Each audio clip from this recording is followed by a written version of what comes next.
All right, welcome everybody. This is Gaming and Still Life, and this is beautiful Vero.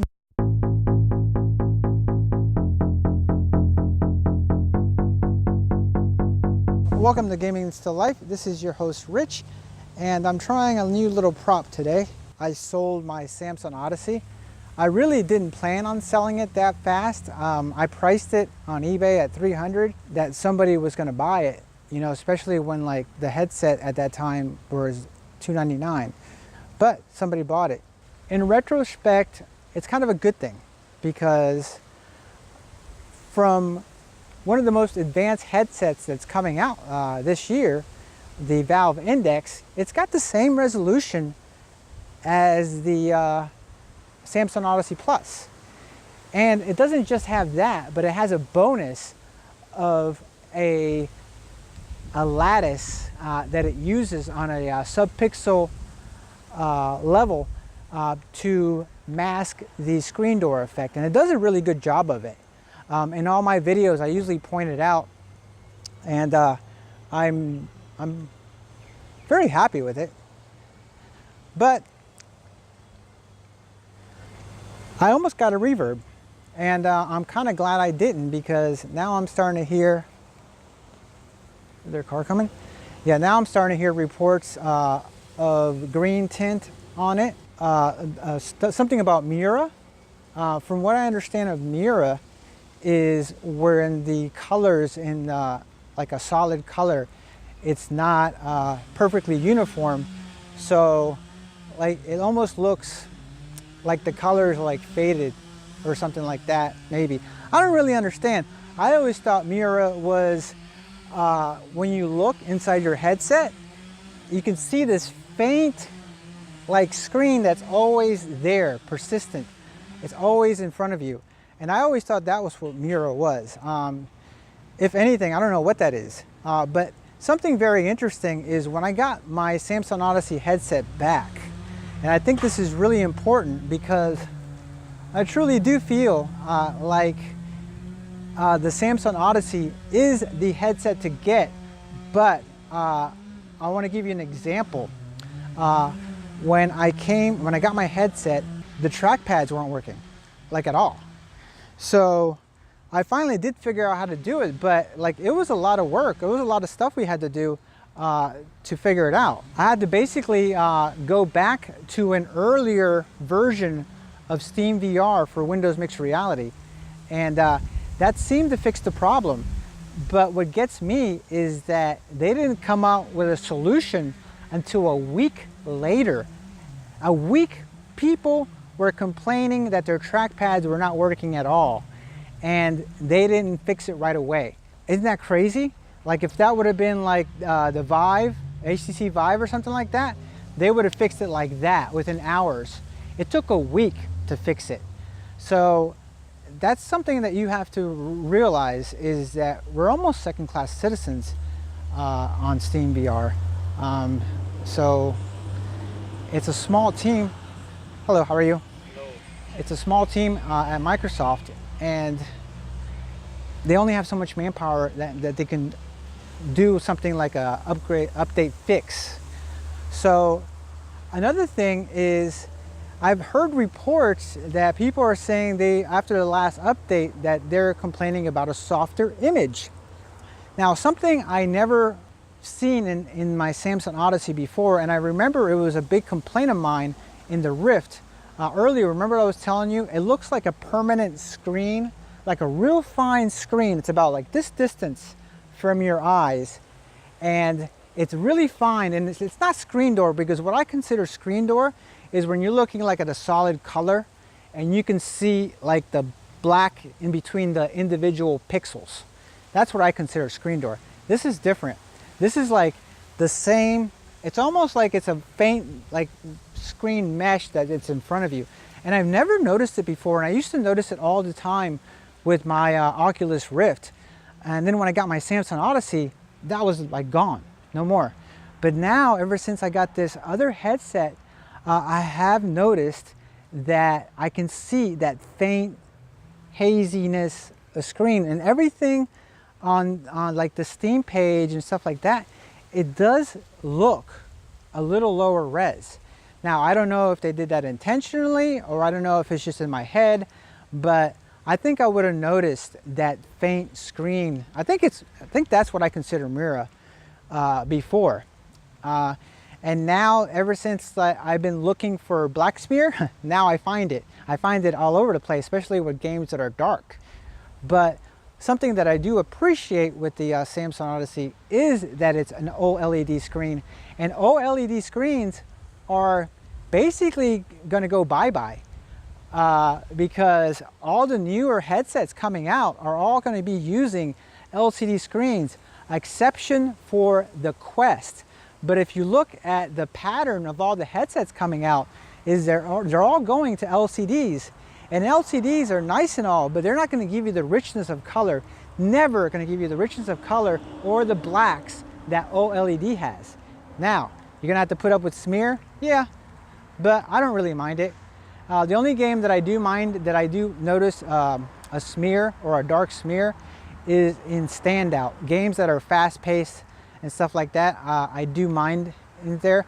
But other than that, it's very minimal, and I never even noticed it until, you know, this month that I started looking for it. So don't look for it if you don't want to notice it. With the Reverb coming out, I'm waiting on Sebastian's review still. Early reports, it seems like he loves it. He's saying that the resolution is great. It looks, the colors look kind of muted to me, but maybe that's just because I'm thinking already that's an LCD screen. But it looks sharp. It really does.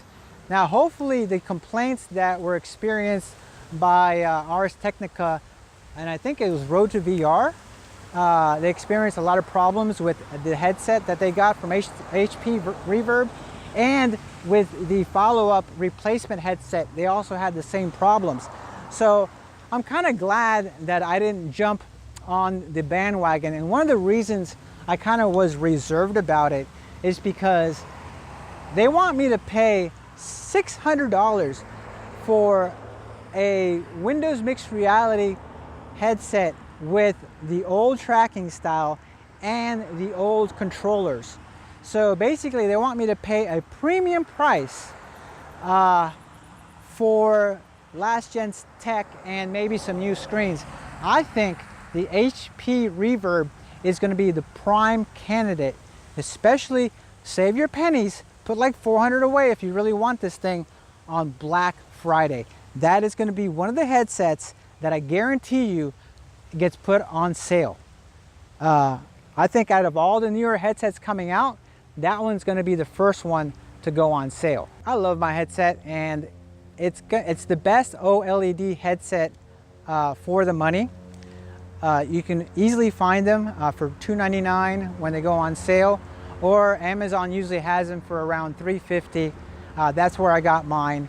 I've been very happy with it, and I might as well enjoy it because not many more headsets are going to be coming out that are OLED. I think the industry is moving away from that, and that's going to be something of the past. From now on, it's going to be LCDs, which helps with cost, and it helps with it's got a lot of advantages as well. In a way, the last great headset that is OLED is going to be the Samsung Odyssey Plus, which is a great deal.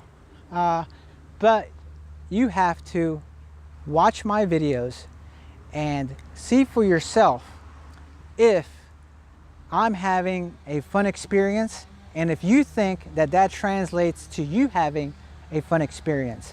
Because I will point out on all my videos whether there's a problem, there's a glitch, the controller loses tracking. I always point it out, and ever since I got that new FPS program, I'm always showing how fast it's running, how well it's running. Another thing I don't understand is with this HP Reverb is that they're saying that it's running really well with games that usually push the system, like Fallout 4 or X-Plane, I think it was the other one, or no, it was DCS. Yeah, and it seemed like from the early reports that I was getting from Sebastian, it seemed that it was going at a steady 90 frames per second, which I kind of find it hard to believe, because even with my Samsung Odyssey, which is like half the resolution, or is it a quarter resolution? I don't know. It's not 4K on each eye. You know, it's only 1440 by 1600. So with that headset on games like Fallout 4, I have a problem reaching 90, a steady 90, especially since I'm using a 1080 Ti. That's the same thing that Sebastian's using, except I think he's using a better CPU. I think he has a Coffee Lake, if I remember correctly, and I still have like an old Skylake. So maybe that's like the big difference. But I don't know until I get one in my hands, and that way I can really give you the right information.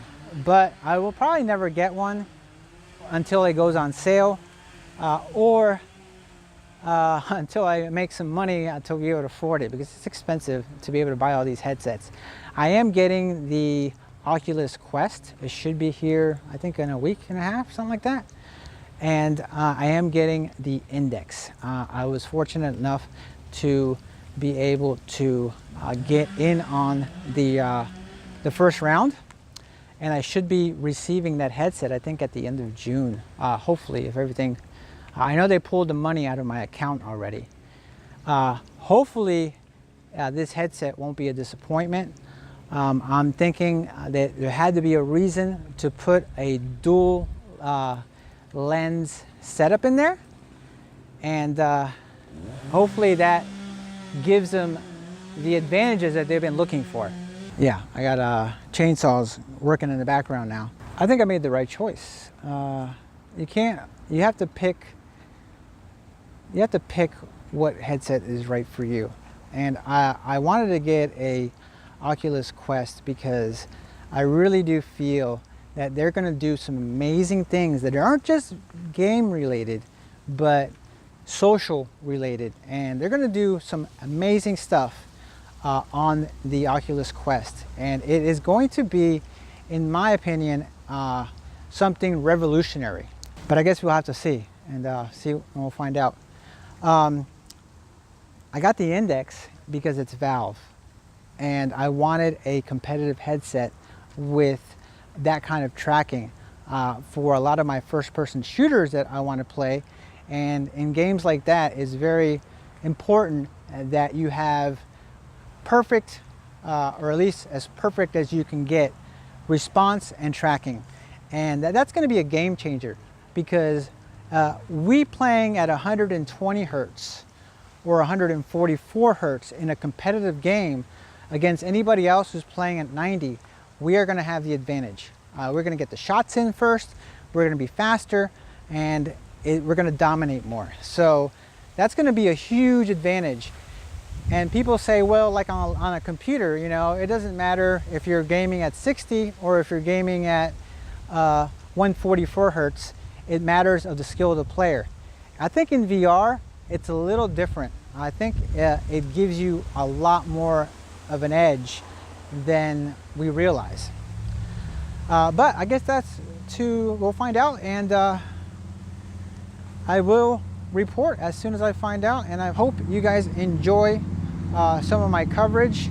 This is basically a walk around my neighborhood to give a little talk on what's going on in the industry right now, some of the things that I'm doing, and what I'm looking forward to.